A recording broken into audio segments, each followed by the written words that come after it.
Okay, so what did we do in our electrochemistry, the last topic which we did? That was we did the Faraday's laws and then we did the applications of electrolysis, right? Now today we are going to talk of conductors. Conductors and conductance and conductors. We already know what conductors are. Conductors are anything which have the capability to conduct electricity. That is what conductors are, right? Now to explain a little detail of conductors, there was a theory which was proposed by Arrhenius, and the name of the theory that was known as Arrhenius theory of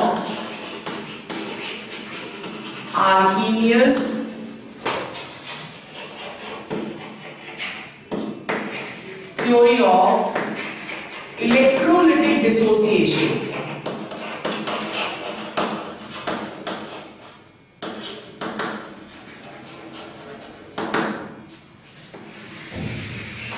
Arrhenius theory of electrolytic dissociation. We had already studied that an electrolyte that conducts electricity by movement of ions.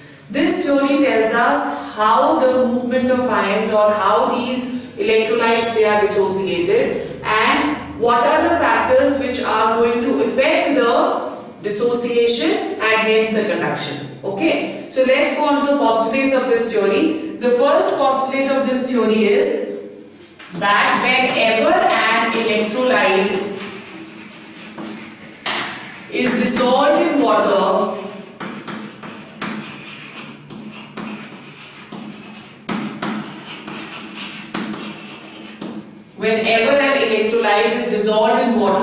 it dissociates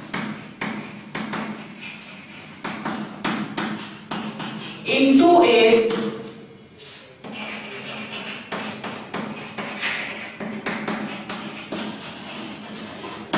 respective ions. Okay, so whenever we are putting any electrolyte into water, it dissociates into its respective ions. These ions, they are of two types. The first type of ion, that is positively charged,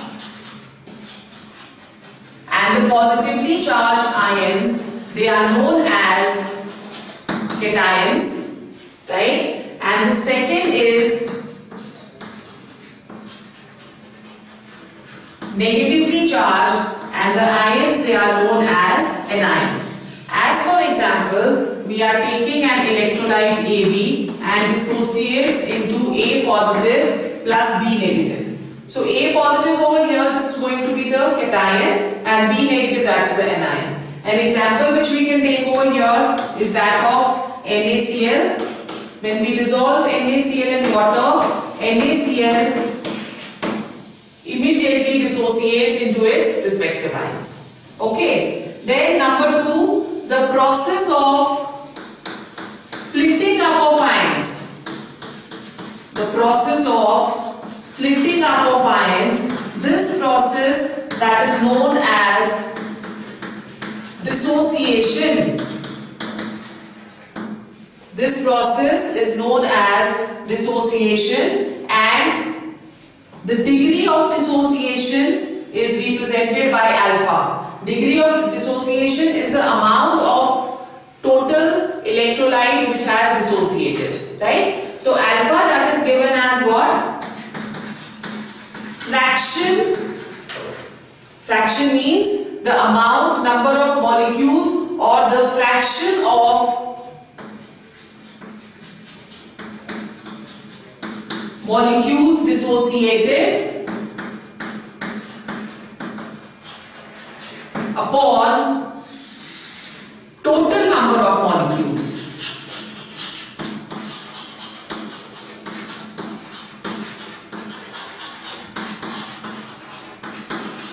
Upon total number of molecules. So alpha, that is equal to number of molecules dissociated upon total number of molecules, and this alpha, that is known as what? It is known as degree of dissociation. Okay? Then the third postulate is that the electrolytes which completely dissociate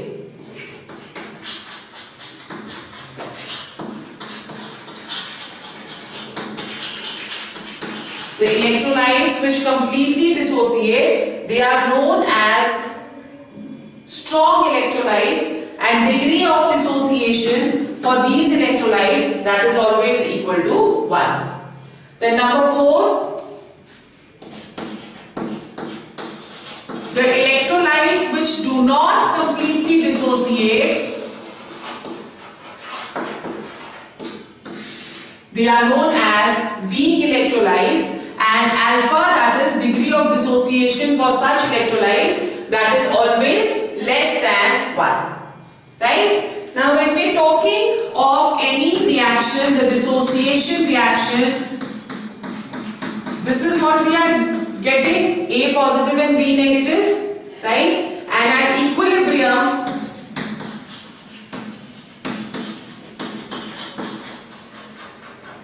we say that the equilibrium constant K, that is equal to concentration of products upon concentration of the reactants, right? Where K is the equilibrium constant. Now the value of K, that tells us about the ionization constant, or about the degree of dissociation. So we say that K has a larger value. K is going to have a larger value for strong electrolytes, right? And K is going to have smaller value for weak electrolytes. Okay, so K is going to have a larger value for strong electrolytes, and K will have a lower value for weak electrolytes. Number 6, when we are saying, we say that whenever an electric current is passed through an electrolyte,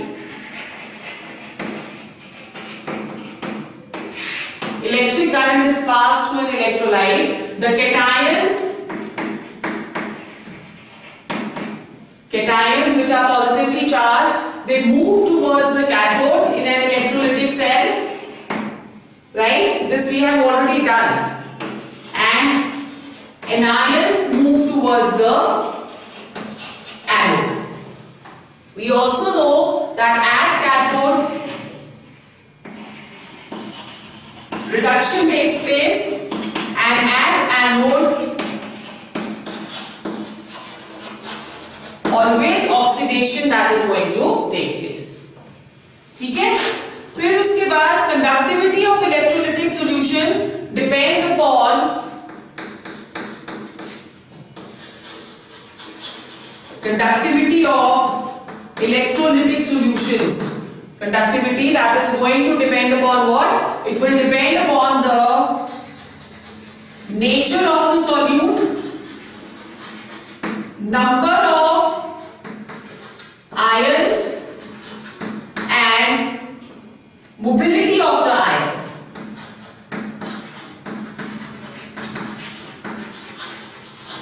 So these are the three things on which conductivity that is going to depend. It will depend upon the nature of the solute, it will depend upon number of ions, and it will depend upon mobility of ions. ठीक है? फिर उसके बाद the last is the property of the electrolyte. The properties of the electrolytes that is equal to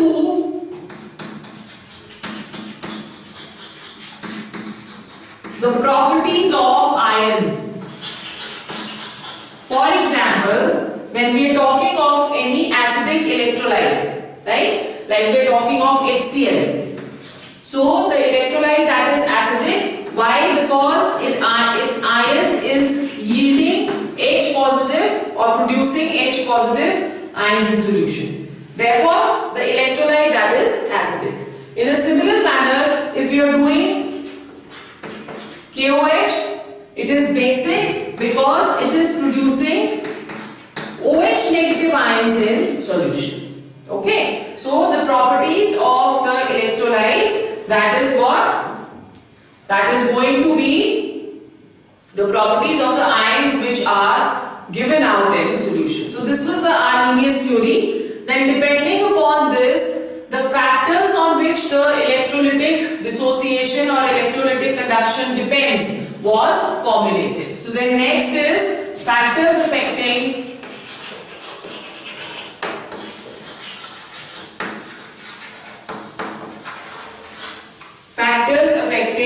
degree of ionization.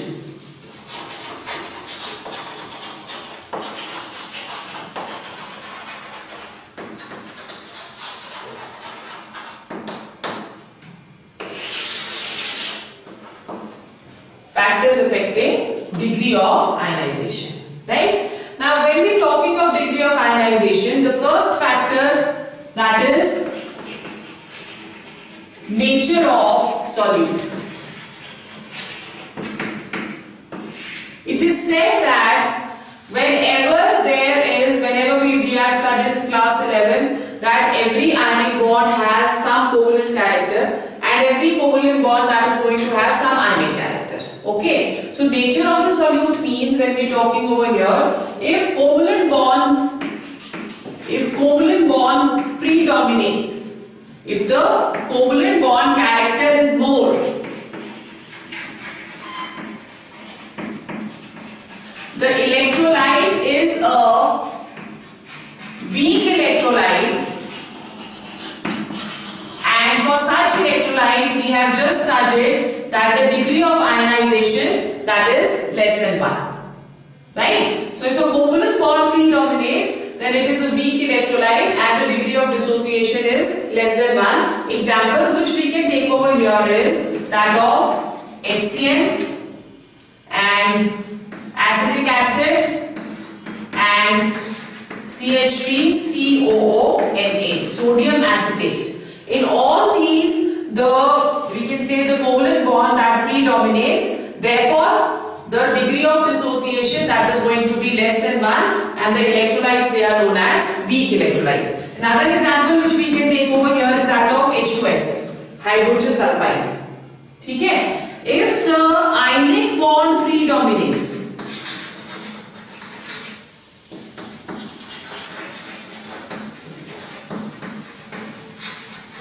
right? If the ionic bond predominates, in that case the electrolyte is a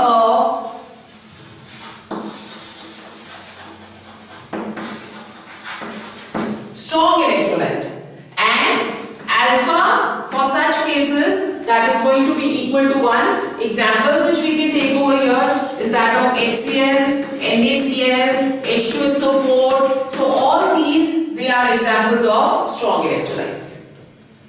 Okay, then the second factor is nature of solvent. Okay, now when we are talking of a solvent, basically what does a solvent do? A solvent tries to break the forces of attraction between the ions of an electrolyte. For example, if we put NaCl in water, so basic idea or basic application of the solvent is to break the forces of attraction, the bond between Na positive or Na and Cl, so as to yield two types of ions, which is Na positive and Cl negative. Okay, so it is said that this capability of breaking the ions by a solvent, that depends upon the dielectric constant of the solvent.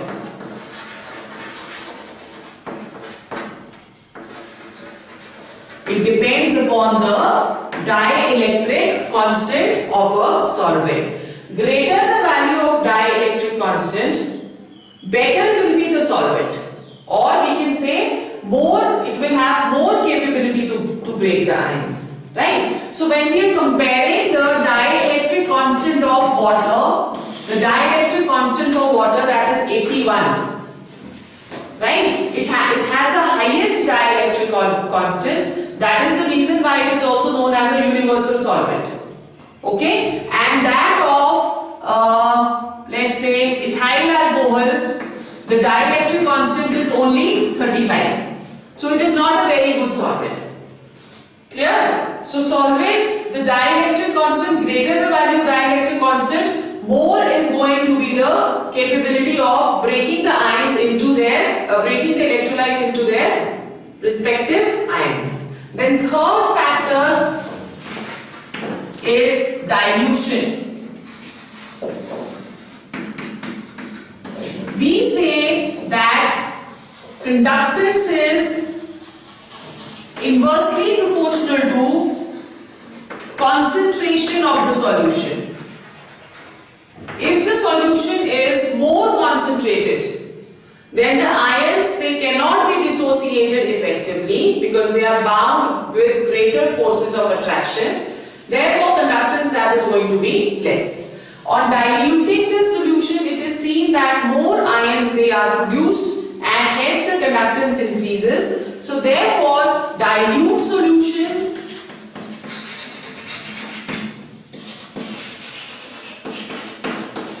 have more dissociation.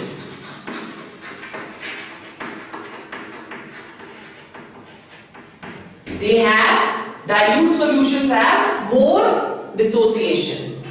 Okay, so the degree of ionization that is going to increase with increase in dilution. Then the last is temperature.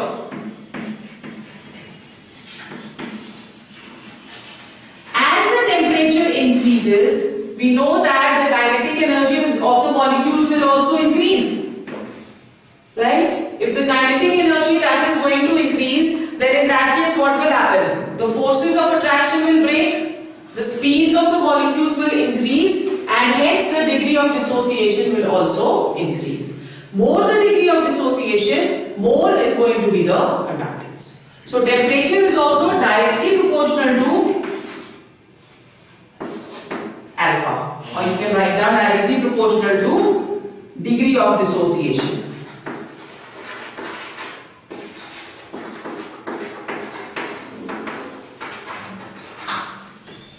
Is directly proportional to degree of dissociation.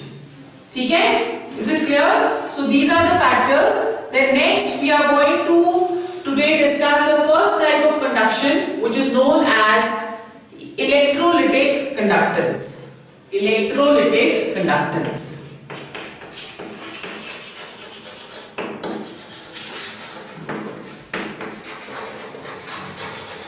We have done this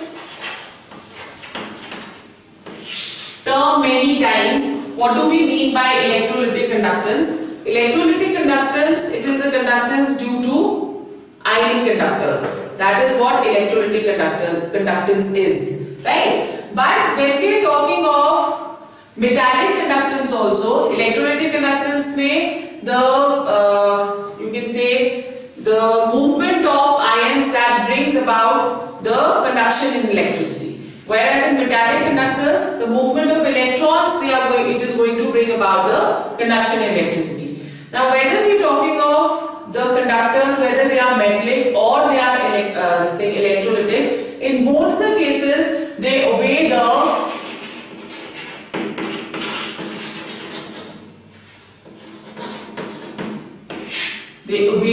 Ohm's laws.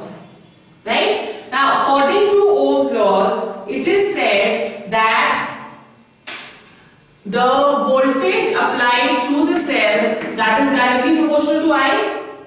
Okay?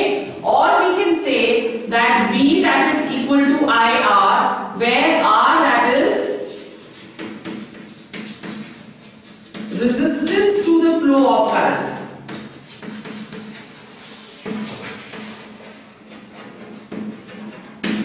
It is resistance to the flow of current, right? Now this resistance, the unit when we are talking of resistance, the unit of resistance that is ohms, right? And it is said that resistance is directly proportional to the length of the wire and area of cross section of the cell, right?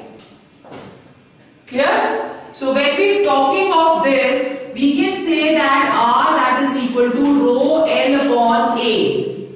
Rho over here, it is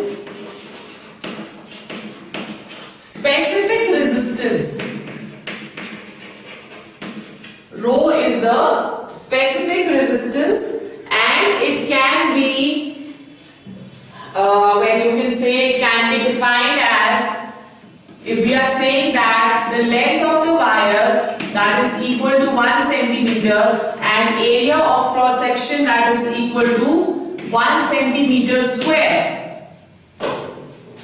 1 centimeter square, then in that case your resistance becomes equal to specific resistance. So we can say that specific resistance is the resistance when the length of the wire is 1 centimeter and area of cross section of the wire is 1 centimeter square. Then that is known as specific resistance. When we are talking of the units of specific resistance, the units of specific resistance is going to be what? Rho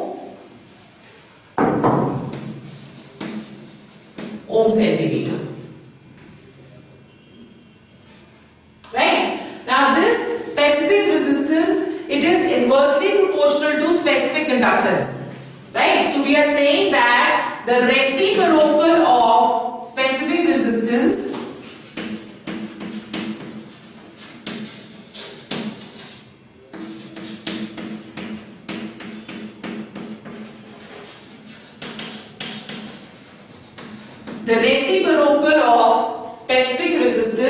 that is denoted by kappa. Okay, so this kappa, we can say that kappa that is equal to 1 upon rho. This kappa that is known as specific conductance.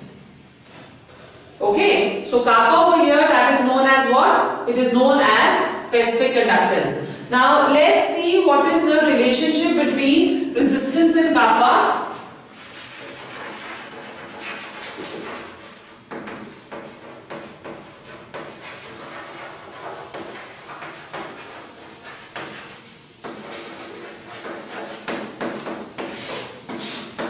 Relation between resistance and kappa. We know over here that resistance that is equal to rho into L upon A, right? And rho that is equal to 1 upon kappa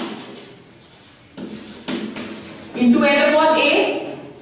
Okay, so let's take kappa on the other side. R into kappa that is equal to L upon A. In a cell, the length of the wire and area of cross section that is always constant. Therefore, we take this term L upon A as a cell constant, which is denoted by G star. Okay, which is denoted by G star, such that we have R into kappa that is equal to G star, where G star that is the cell constant. When we are looking at units of kappa can be derived from here. It will become per ohm, right, per centimeter. Per ohm per centimeter, and this per ohm that is also denoted by S, which means Siemens. So the unit of kappa that is going to be Siemens per centimeter. Okay. Now then, when we are talking of specific conductance, we've spoken of specific conductivity. Then how will you define the specific conductance? When we are defining, like we have defined specific resistance as what? It is the resistance when 1 centimeter length of wire is taken and the area of cross section of wire is 1. Similarly, specific conductance becomes equal to conductance when the length of the wire is 1 centimeter and area of cross section that is equal to 1. Today we are going to discuss two types of conductances over here. The first one that is known as equivalent conductance. Okay, so we have the first kind of conductance, which is known as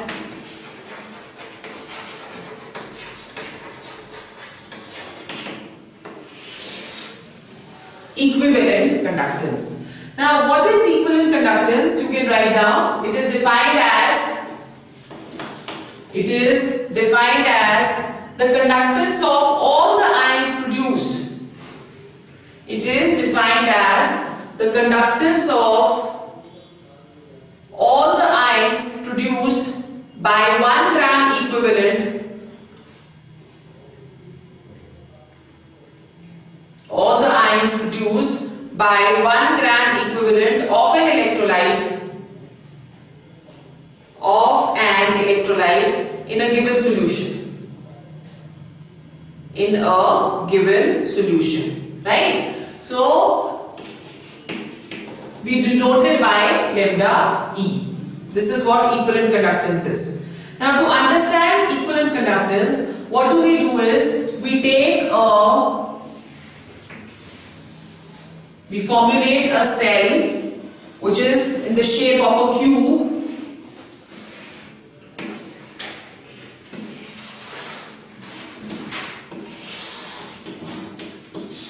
Right? So we are taking a cube. Okay. Now in this cube, rectangular trough, or you can say we've taken a rectangular trough, and in this we are taking two metallic electrodes, this and this. Both of these, they are metallic electrodes. Okay. And you can say the distance between the two metallic electrodes, that is exactly 1 centimeter. Right? So the metallic electrodes, they are 1 centimeter apart. Okay, so the length, that is going to be 1 centimeter, and the area of cross section, it is 1 centimeter square. Clear? Now in this particular conductor, what we do is we take one electrolyte which has a volume of 1 centimeter cube, or we can say that it has a volume of 1 milliliter. Right? Then after that, we also take an electrolyte which has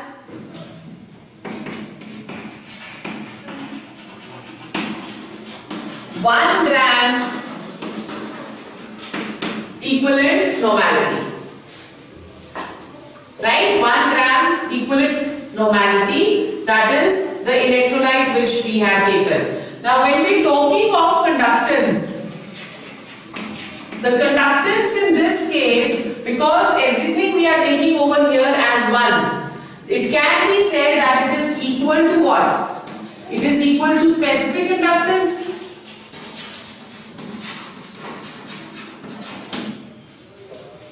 Okay? It is equal to specific conductance, but also when we are taking 1 gram equivalent, so we say that this is also equal to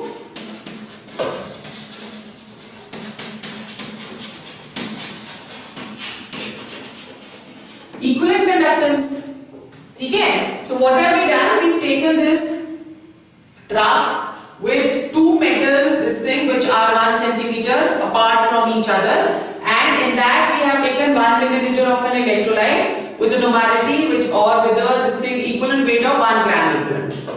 Okay? Now when we are talking of conductance, because everything over here, the length is 1, the area is 1, therefore conductance that becomes equal to specific conductance. And because we have taken 1 gram equivalent, so we can also say that the conductance is equal to equivalent conductance. Now what we are going to do over here is, we are going to dilute the solution in this and increase the volume from 1 milliliter to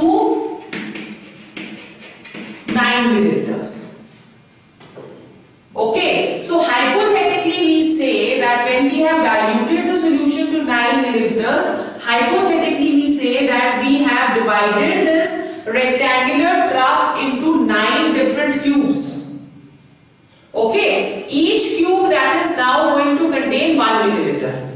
First, the entire trough was carrying 1 milliliter. Now we have diluted it to 9 milliliters, and hypothetically we are saying that we have divided the trough into 9 cubes, and each cube is containing 1 milliliter of solution. Okay, now in such a case, the equivalent conductance remains same.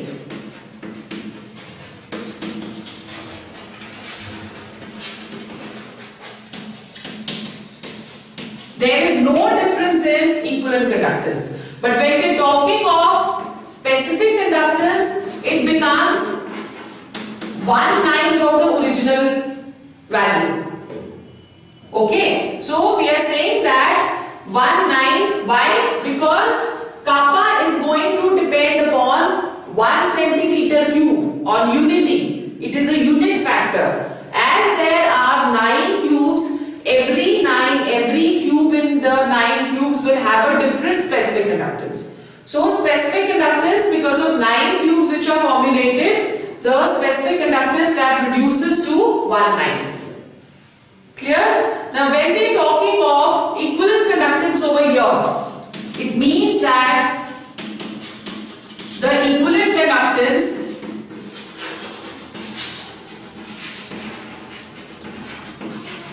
lambda E, that becomes into 9 into kappa, 9 times the specific conductance. Clear? 9 into kappa. Now we know that the equivalent conductance in general, if we are talking, we have increased the volume to 9. So in general, if we are talking, lambda E, that will become equal to kappa into volume. Whatever is the volume, because 9 ml is the volume which we are taking over here, right? And volume can be written as what?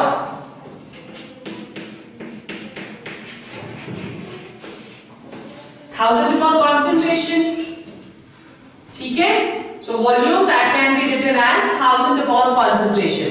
Because over here we are taking the equivalent conductance, therefore lambda E becomes kappa into 1000 upon normality. Clear? So equivalent conductance, that is equal to kappa into 1000 upon normality with a unit of Siemens centimeter square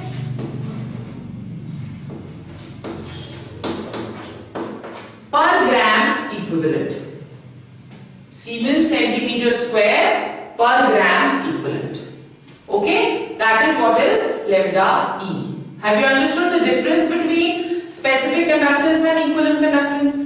Okay, so in a similar manner, when we are taking into consideration the, instead of gram equivalence, we are taking number of moles, right? Instead of gram equivalence, we are taking number of moles. In that case, that is known as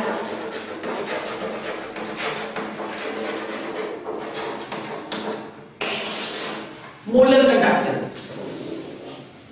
And molar conductance, that is denoted by lambda m, that is equal to kappa into 1000 upon molarity.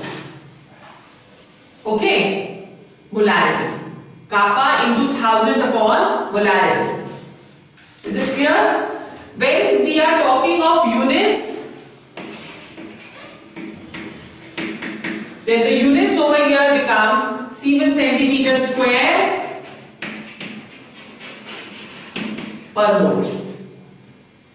Okay, and we say that equivalent conductance, that is equal to molar conductance upon N. This is a relationship between equivalent conductance and molar conductance. Equivalent conductance, that is equal to molar conductance upon N, where N, that is equal to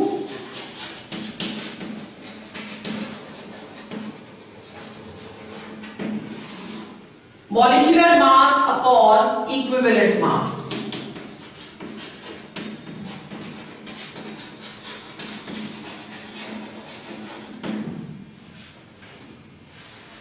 Right? So this is, we are going to till here only today.